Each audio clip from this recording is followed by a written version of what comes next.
সেটা হচ্ছে যে প্রথম কথা শিল্পকলার মূল নীতিটাই একেবারে বদলানোর চেষ্টা করেছে। আমরা চেষ্টা করছি শিল্পকলা যেন সমাজের কেন্দ্রে স্থাপিত হয়, গঠনমুখী শিল্প চর্চা হয়, বটম আপ নিচে থেকে উপরে যেন আসে, উপর থেকে নিচে না হয়। যত রকম সিদ্ধান্ত, উৎসব মুখর বাংলাদেশ এবং হাজার মালভূমির দেশ, যত রকম মত পথ আছে সবকিছু এখানে যেটা প্রকাশিত হয়। আমার উদ্দেশ্য ছিল অর্থনৈতিক স্বচ্ছতা, প্রশাসনিক শৃঙ্খলা, আর মূলনীতি যেটা বললাম তা অনুষ্ঠিত শিল্প চর্চা।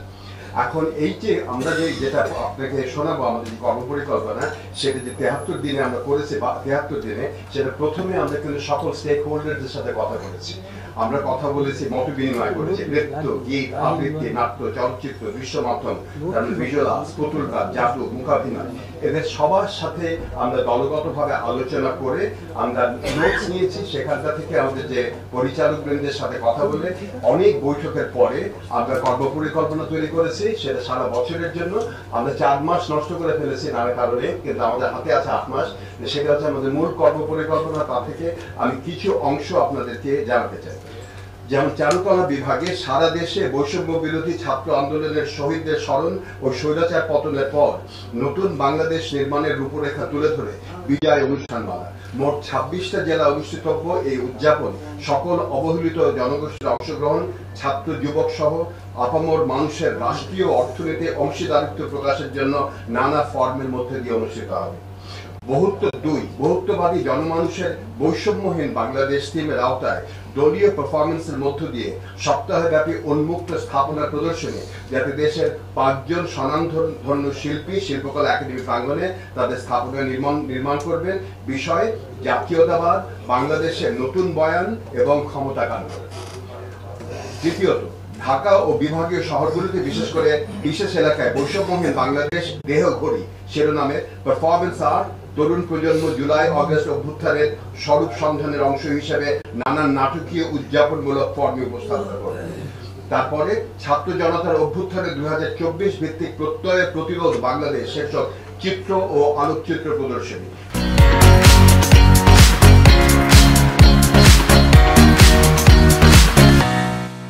গ্রাফিতি বা দেয়াল চিত্র অঙ্কন ও লিখনের উপস্থাপনের পাশাপাশি আলোকচিত্রে অভ্যুত্থান ও অভ্যুত্থান পরবর্তী সময়ের সাক্ষ্য তুলে ধরে বৃহৎ কলবরের প্রদর্শনী। বৈষম্য বিরোধী ছাত্র আন্দোলনের 2024 ভিত্তিক গ্রহকল্প শীর্ষক আর্ট ক্যাম্প, গ্রহ কবিতা পাঠ ও শিল্পী কবির আলাপচারিতার মধ্য দিয়ে জুলাই অগস্ট অভ্যুত্থানের স্বরূপ সন্ধান। এরপরে নাট্যকলা চলচ্চিত্র বিভাগে যেটা পরিকল্পনা করেছে তার ছেকে যদি আমরা বলি, ছাত্র জনতার অভ্যুত্থান তথা জুলাই গণ অভ্যুত্থানের ঘটনা, রেমিটেন্স যোদ্ধা, গার্মেন্টস শ্রমিক, কৃষক, এই বাংলার বীরদের জীবনের অবলম্বনে যাত্রাপালার পাণ্ডুলিপি রচনা কর্মশালা এবং নতুনভাবে রচিত পাণ্ডুলিপি নিয়ে নিবন্ধনকৃত যাত্রা দলগুলোর অংশগ্রহণে 4টি যাত্রাপালা নির্মাণ এবং প্রদর্শনীর আয়োজন। জুলাই গণ অভ্যুত্থান পরবর্তী সমসাময়িক বিষয় নিয়ে 64 জেলায় একসাথে বাংলাদেশ শিল্পকলা একাডেমির আয়োজনে এবং জেলা শিল্পকলা একাডেমির ব্যবস্থাপনায় একযোগে স্বল্পদৈর্ঘ্য ও প্রাবন্ধ চলচ্চিত্র উৎসব আয়োজন করা। বিপ্লবোত্তর সমকালীন ঘটনা উপজীব্য নির্মিত মুখাভিনয় প্রযোজনা নিয়ে বিভাগীয় জেলা শহর ও উপজেলায় প্রদর্শনীর আয়োজন এবং একজন স্বনামধন্য বিদেশি মুখাভিনয় প্রশিক্ষক দ্বারা ঢাকা অথবা কোনো বিদেশি শহরে মুখাভিনয় কর্মশালার আয়োজন করা। পুঁথি পাঠ, বিচার গান, কবি গান, পালা গান। আপনারা জানেন বিশেষ করে কবি গান আর বিচার গান খুব গুরুত্বপূর্ণ। এরা একেবারে ডিবেট করে, এটা প্রশ্ন তুলে ধরে এবং দুই পক্ষ এটা নিয়ে তর্ক করে। কাজে এই তর্কর ভেতর থেকে আমরা তুলে ধরতে চাই আমরা নতুন ধরনের বাংলাদেশ কিরকম দেখতে চাই। কাজে আমরা যেটা চেষ্টা করছি সেটা হচ্ছে পুঁথিপাঠ, বিচার গান, কবি গান, পালা গান, ঐতিহ্যবাহী নাট্য প্রদর্শনী, লাঠি খেলা, মঞ্চ নাটক, পথনাটক, মুখাভিনয়, যাত্রা ও পুতুল নাটক, জাদু, অ্যাক্রোবেটিক প্রদর্শনের সমন্বয় জনজীবনের উৎসব পালন করে। ছাত্র জনতার অভ্যুত্থানের নানা মুখে ঘটনা নিয়ে নাটক রচিত হবে। স্থানীয় নাটক দলগুলোর উদ্যোগে ও অংশগ্রহণে জেলা উপজেলা শিল্পকলা একাডেমির সহযোগিতায় 40টি জেলায় ছাত্র জনতার অভ্যুত্থানের নানামুখী ঘটনা নিয়ে নাটক নির্মাণ ও মঞ্চায়ন। পেশাদার নাট্য দলের নাটকের জন্য 1 বছর মেয়াদে এক বছর চুক্তিতে একটা দল গঠন করা। 2024-25 অর্থ বছরে পরীক্ষামূলকভাবে নাট্য প্রযোজনা শুরু করা এবং যাবতীয় বাজেট প্রস্তাবনা পেশ করা হবে। এই লক্ষ্যে একটা নীতিমালা তৈরি করতে হবে। এরপরে আমাদের সঙ্গীত ও নৃত্য আবৃত্তি বিভাগ যারা করছে তা হচ্ছে গণ অভ্যুত্থানের সাংস্কৃতিক অনুষ্ঠান ও দ্রোহের গান নিয়মিত পরিবেশন এবং তরুণদের পরিবেশনা এবং শ্রোতা হিসেবে সম্পৃক্ত করা, গণমানুষের সংগ্রামে ও সমসাময়িক বিষয়দের নিয়ে বাহাসের আদলে র‍্যাপ পরিবেশনা, যার প্রথম উপস্থাপন হবে নভেম্বরে গাজীপুরে গার্মেন্টস শ্রমিকদের সংগ্রামকে নিয়ে। সমীর কাওয়াল এবং বিশ্ববিদ্যালয়ের ছাত্রছাত্রীদের অংশগ্রহণে কাওয়ালি অনুষ্ঠান, বিভিন্ন দূতাবাসের সাথে বাংলাদেশের সংস্কৃতি উন্নয়ন এবং সফট কালচারের মাধ্যমে আমাদের যে ডিপ্লোমেসি, কালচারাল ডিপ্লোমেসির লক্ষ্যে বিদেশি শিল্পীদের অংশগ্রহণে অনুষ্ঠানের আয়োজন করা, 20টি বিভাগীয় এবং জেলা শহরে ভ্রাম্যমাণ সাংস্কৃতিক অনুষ্ঠান, জাতীয় বধির সংস্থা এবং সুইট বাংলাদেশ এবং এর অংশগ্রহণ বিশেষ চাহিদা সম্পন্ন মানুষ ও শিশু কিশোরদের জন্য অনুষ্ঠান আয়োজন করা, সিরাজগঞ্জ চাঁপাইনবাবগঞ্জ জেলায় গীতি আলেখ্য যেমন তৌহিদুল মুর্শিদ আমার কিংবা আমার আপনার চেয়ে আপন যেজন বাউলের বাড়ি, আর টাঙ্গাইল পৌরসভার মাঠে পঞ্চকবি হামনাদ লোক শাস্ত্রীয় আধুনিক গানের শিল্পীদের পরিবেশনার মাধ্যমে বিভাগীয় শহরে বিশ্ব সঙ্গীত দিবস উদযাপিত হবে।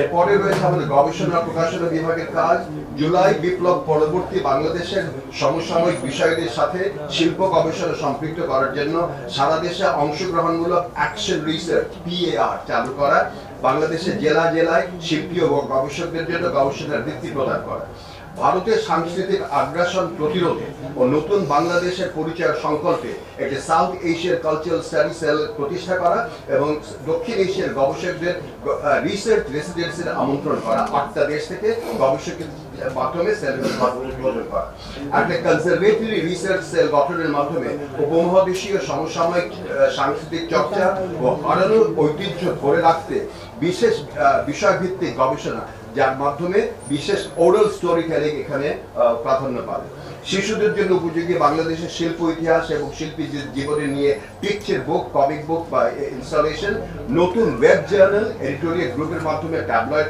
পত্রিকা প্রকাশ, মিউজিয়াম অফ মডার্ন আর্ট মেমোর যে প্রাইমারি ডকুমেন্ট প্রকল্পের সহযোগিতায় আন্তর্জাতিক পাঠকদের জন্য নির্বাচিত প্রবন্ধ ও শিল্প সমালোচনার ইংরেজি অনুবাদ। এরপরে রয়েছে আমাদের প্রশিক্ষণ বিভাগ, সেই প্রশিক্ষণ বিভাগে আমাদের যেটা করেছি শিশু কিশোরদের জন্য নাট্য প্রক্রিয়ায় সম্পৃক্ত করে তাদেরকে শিক্ষা ও সৃজনশীলতায় অনুপ্রাণিত করার জন্য 7 দিন ব্যাপী স্কুল ভিত্তিক নাট্য প্রশিক্ষণ ও উদযাপন নির্ধারিত 25টা জেলায় 50টি স্কুলে।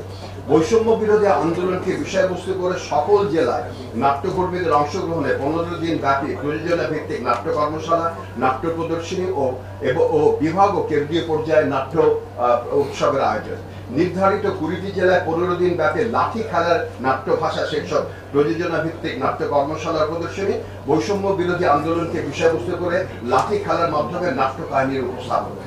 বৈষম্য বিরোধী আন্দোলনে অঙ্কিত গ্রাফিতি বিষয়ক 5 দিনের ব্যাপী নকশিকাঁথা কর্মশালা এবং নকশিকাঁথা তৈরি করে কর্মশালা প্রদর্শনী, নারীদের অংশগ্রহণের ভেতরে কেন্দ্রীয় আয়োজন। বৈষম্য বিরোধী আন্দোলনকে উপজীব্য করে কেন্দ্রীয় পর্যায়ে মেটাল কাস্টিং এর মাধ্যমে 10 দিন ব্যাপী ভাস্কর্য নির্মাণ বিষয়ে বিশেষ কর্মশালা। বিভাগীয় পর্যায়ে 3 দিন ব্যাপী বৈষম্য বিরোধী আন্দোলন বিষয়ে গ্রাফিতি ও ক্যালিওগ্রাফি অঙ্কন কর্মশালা এবং বিভাগীয় পর্যায়ে একটি করে জেলায় 5 দিন ব্যাপী বৈষম্য বিরোধী আন্দোলন বিষয়ক পটচিত্র মৃৎশিল্প নির্মাণ কর্মশালা। জাতীয় নৃত্য উৎসবের আয়োজন উপস্থাপনের জন্য নির্মিত নৃত্য প্রযোজনার মানোন্নয়ন বিষয়ে প্রশিক্ষণ এবং বিভাগীয় পর্যায়ে কাওয়ালি সুফি সঙ্গীতের ব্যাপারে 7 দিনের কর্মশালা এবং শেষটা হচ্ছে এদের বহু সংস্কৃতির মেলবন্ধন রচনার লক্ষ্যে পাহাড়ি ও সমতল সঙ্গীতের উপর বিশেষ পরিবেশনা ভিত্তিক 5 দিনের প্রশিক্ষণ এবং সঙ্গীত উৎসব, যেটা পার্বত্য অঞ্চল এবং কক্সবাজার জেলায় উদযাপিত হয়। আর প্রযোজনা বিভাগের উল্লেখযোগ্য কর্মের ভেতরে রয়েছে জুলাই অভ্যুত্থানের ঘটনা প্রবাহ এবং শহীদ ও আহত স্মৃতি সম্মিলিত মাল্টিমিডিয়া VR, তার মানে ভার্চুয়াল রিয়ালিটি, ঢাকা সহ বাংলাদেশের সব স্থানে উপস্থাপন করা। পোস্টারে জুলাই অভ্যুত্থানের শিরোনামে শিল্পী দেবাশিস চক্রবর্তীর সামাজিক যোগাযোগ মাধ্যমে প্রকাশিত জুলাই অভ্যুত্থানের পোস্টার নিয়ে লাইভ ও VR ইন্টারঅ্যাক্টিভ প্রদর্শনী। অভ্যুত্থান পরবর্তী সমসাময়িক বিষয় নিয়ে বাংলাদেশের শিল্পী ও নির্মাতাদের তৈরি নানা short 2D 3D animation film, VFX এবং মোশন গ্রাফিক্স এর ফেস্টিভ্যাল। ছাত্র জনতার বিপ্লবে যে নতুন বাংলাদেশের আকাঙ্ক্ষা তৈরি হয়েছে তা উপমহাদেশে উপস্থাপনের জন্য দক্ষিণ এশিয়া নিউ মিডিয়া শিল্পীদের সম্পৃক্ত করে মাসব্যাপী দক্ষিণ এশিয়া আর্ট ফেস্টিভ্যাল আয়োজন করা, 7 দিন ব্যাপী গেম ও ইন্ডাস্ট্রি বেসড আর্টের কনফারেন্স, গেম ডিজাইন, স্টোরি বা concept developing, character design, concept art ইত্যাদির মাধ্যমে গেম ও ইন্ডাস্ট্রিয়াল অ্যানিমেশন। আর শেষে আমাদের রয়েছে আদিবাসী সেল আছে আমাদের এখানে একটা, বিশেষ করে সেই আদিবাসী সেল বিভাগ নয়, কিন্তু এই সেলেরও একটা নির্দিষ্ট কার্যক্রম থাকে আদিবাসীদের সাথে। আদিবাসী সম্প্রদায়ের নিজস্ব ঐতিহ্যবাহী সামাজিক উৎসব নিয়ে আদিবাসী অধ্যুষিত অঞ্চলসমূহে আদিবাসী সাংস্কৃতিক উৎসব ন্যূনতম 15টা আয়োজন করা, আদিবাসীদের প্রথাগত গান, নৃত্য, নাটক প্রভৃতি কার্যক্রমকে গতিশীল করতে সহায়তা প্রদান, অনগ্রসর আদিবাসী সম্প্রদায়ের জীবন ও সাংস্কৃতিক এবং ঐতিহ্য বিষয়ক অংশগ্রহণমূলক পার্টিসিপেটরি গবেষণা কার্যক্রম, স্থির চিত্র, ভিডিও চিত্র, প্রামাণ্যচিত্রের মাধ্যমে আদিবাসী জনগোষ্ঠীর নিকট প্রদর্শনী আয়োজন করা, আদিবাসীদের বই, পুঁথি, পাণ্ডুলিপি প্রভৃতি সংগ্রহ, আদিবাসী অধ্যুষিত স্কুল কলেজে শিক্ষার্থীদের নিজস্ব ভাষা এবং সাংস্কৃতিক ঐতিহ্য বিষয়ে সচেতনমূলক লেকচার ওয়ার্কশপ আয়োজন, আদিবাসীদের বর্ণিল ইতিহাস ও জীবন সংগ্রামের উপর নাট্য প্রযোজনা এবং প্রদর্শনীর আয়োজন, নাট্য নির্মাণের ক্ষেত্রে সাঁওতাল বিদ্রোহ, কাপ্তাই বাঁধ সহ যে কোনো ক্রান্তিকালীন পরিস্থিতিতে দেশের স্বাধীনতা সার্বভৌমত্ব রক্ষায় আন্দোলন সংগ্রামে বাঙালিদের সাথে আদিবাসীদের প্রশংসনীয় অংশগ্রহণ তথা এরকম প্রাসঙ্গিক বিষয়গুলোকে প্রাধান্য দেওয়া হবে। আর শেষে সাংস্কৃতিক বিনিময়ের মাধ্যমে পাহাড়ি এবং সমতল আদিবাসীদের সঙ্গে বৃহত্তর বাংলাদেশিদের সাম্প্রতিক মেলবন্ধন যেটা হয়েছিল বিপ্লবের সময়, সেটা সুদৃঢ় ও একাত্মকরণ এর জন্য প্রযোজনা ভিত্তিক কার্যক্রম গ্রহণ করা। এই হচ্ছে আমাদের সংক্ষেপে আমাদের যা কার্যক্রম তার একটা খসড়া। কিছুদিন আগে একটা অনুষ্ঠান করেছি, র্যাপার হান্নান, তার গানের ভেতরে জয় বাংলা ছিল এবং শেখ মুজিবের কথা ছিল, আন্দোলনের সময় গানটা গিয়েছিল। এক্স্যাক্টলি, আপনি কথাটা শোনেন, সে আমাদের অনুষ্ঠানে ওটা উপস্থাপন করেছে, দ্বিধা ছিল, কিন্তু কথাটা কি, কথা হচ্ছে শেখ মুজিব। আমি শেখ মুজিব বলেছি সবসময়, বঙ্গবন্ধু কখনো রাখেনি। মুক্তিযোদ্ধা, আমি মুক্তিযুদ্ধের সময় আমি শেখ মুজিব দেখেছি, কখনো পাটা চাটিনি। কিন্তু কথাটা হচ্ছে যখন পা চাটতে বাধ্য করেন, ওই 7ই মার্চের ভাষণ বারবার শোনায়, তখনই মনে হয় যে মানুষ যে এখানে আর কান ঝালাপালা হয়ে গেছে। আমি মুক্তিযোদ্ধা হিসেবে বলছি এই কথাটা। তো কাজী জয় বাংলা, শেখ মুজিব আমাদের সম্পদ, মুক্তিযুদ্ধের সম্পদ, কিন্তু কখনোই এইভাবে না যে শেখ হাসিনার সম্পদ গত 15 বছরে যেভাবে পরিণত করেছিল। কাউকে বলতে দেয়া হয়নি শেখ মুজিবের বিরুদ্ধে কোনো কথা। আপনি কি তাজউদ্দিনের নাম শুনেছেন একবার? তাজউদ্দিন আহমেদ, আপনি জানেন যে তাজউদ্দিন আহমেদ ছাড়া মুক্তিযুদ্ধ হতো না? এই কথাটা বলেন না কেন আপনারা? আমরা যখন প্রবাসী সরকার ছিল তখন তাজউদ্দিন আহমেদ ছিলেন একমাত্র নেতা যে সবাইকে একসাথে করে শিলিগুড়ি কনফারেন্সে উনি তাদেরকে একসাথে করে আমাদের মুক্তিযুদ্ধটাকে সংহত করেছেন। তার নাম শেখ হাসিনার মুখে কখনো শোনেন না, আওয়ামী লীগের মুখে কখনো শোনেন না। এইটাই হচ্ছে আমাদের কষ্ট। রাইট জামিল ভাই, আমরা সেই কথাটাই বলছি যে ওনারা বলতে দেননি বলে কি আমরা বলবো না? না, আমি জানি না, কিন্তু আমি শিল্পকলা একাডেমিতে আমরা মনে করি বলবো। খালি একটা গুরুত্বপূর্ণ কথা বলেছে, সেইটা হচ্ছে যে আপনি এখন যদি কোনো কিছুদিন আগে জানেন নাটক একটা বন্ধ হয়ে গেছে, যে নাটক আমি বলেছি মঞ্চে গিয়ে বন্ধ করতে, পেছনের ঘটনা কিন্তু আপনারা কিছু খোঁজেন না। এক দলের একটা অভিনেতা, এক সংগঠক, সে আমাদের কিছু উপদেষ্টাদেরকে নিয়ে মুজিব টুপি পরিয়ে বলেছে জিন্না টুপি পরিয়ে বলেছে এরা রাজাকার ধরিয়ে দিই। এই পোস্টারটা গেছে, তারপর অনলাইন এটা আমাকে দেখানো হওয়ার পরে আমি বলেছি না, তবু এই দলের নাটক করতে দেওয়া উচিত, কারণ পুরো দল না, ওই দলে আরো 10 জন 20 জন আছে যারা আন্দোলনে অংশগ্রহণ করেছে। এই জন্য আমি বলেছি অবশ্যই করবেন। এইটা কিন্তু কেউ বলবেন না। ওরা যে করেছিল দেশ নাটক, যে ওইখানে নাটক করেছিল, তার কারণটা ছিল জামিল আহমেদ ইনসিস্ট করেছে ওকে দিতে হবে। এবং দেওয়ার পরে যখন আমাকে দেখানো হয়েছে স্যার যে দেখেন এটার জন্য গন্ডগোল হতে পারে, আমি বলেছি ওভার মাই বাড়ি, কিন্তু মত প্রকাশের স্বাধীনতা আছে। এখানেও দেশ নাটকে 10 জন আছে অন্তত যারা আন্দোলনে অংশগ্রহণ করেছে। তারপরেও যখন বাইরে থেকে গন্ডগোল হয়েছে, আমাদের যাত্রা উৎসব ছিল, আমি দৌড়ে এসে তখন চলে গেছে। আমি ওপরে গিয়ে বলেছি আপনারা নাটক করেন নির্বিঘ্নে, কিন্তু একই সাথে যে ছেলে করেছিল তাকে বলেছিলেন এটা খুব কুরুচিপূর্ণ একটা পোস্টার করেছে। আপনার যদি সত্যি বলতে কিছু হয়, এই রাষ্ট্রের কোথায় ব্যর্থতাকে নাটক করেন, নাটক করে উপস্থাপন করে বলেন কোথায় ব্যর্থতা। আর আপনারা এত ব্যর্থতার কথা বলেন। আমি মুক্তিযুদ্ধের পরে 71 সালে আমি বাংলাদেশ দেখেছি, 72, 73, 74, 75 কি অবস্থা ছিল বাংলাদেশ। আপনারা বারবার বলছেন এই রাষ্ট্রের কথা, যে এখানে এই আমাদের যে বর্তমান যে রাষ্ট্র তাদের যে আমাদের কেয়ারটেকার গভর্নমেন্টের কথা বলছে, আপনারা কি জানেন কতগুলো থানা লুট হয়েছিল বদরুদ্দিন ওমর পরে? আপনারা কি জানেন কিভাবে আওয়ামী লীগের নেতারা দেশ থেকে লুট করেছিল 72 থেকে 71 থেকে 75 পর্যন্ত? বদরুদ্দিন ওমর পরে, বদরুদ্দিন ওমরের কাছে একটা তথ্য দিয়ে তোলা আছে যে ঘটনাগুলি কিভাবে ঘটেছিল। এই হচ্ছে গিয়ে শেখ আপনার মুক্তিযুদ্ধের পরবর্তী ইতিহাস। দিনে দিনে আমাদের মুক্তিযোদ্ধারা গাড়ি হাইজ্যাকিং করেছে, এই খবর ভুলে গেছেন আপনারা? আচ্ছা, আর নারীদের কি তুলে নিয়েছে। এখন আমার মূল কথাটা হচ্ছে যে কথাটা হচ্ছে যে কাউন্টার ন্যারেটিভ এখন তৈরি করা খুব দরকার।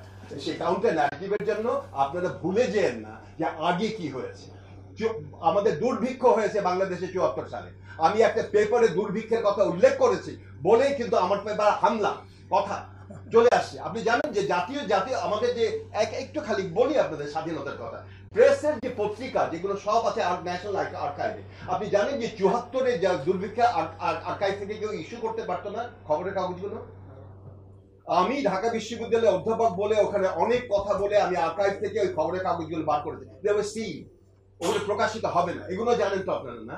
74-এ দুর্ভিক্ষ নিয়ে কেউ কথা বলতে পারবে না, কোনো দুর্ভিক্ষ হয়নি, অথচ অমর্ত্য সেন পর্যন্ত দুর্ভিক্ষের কথা লিখেছেন।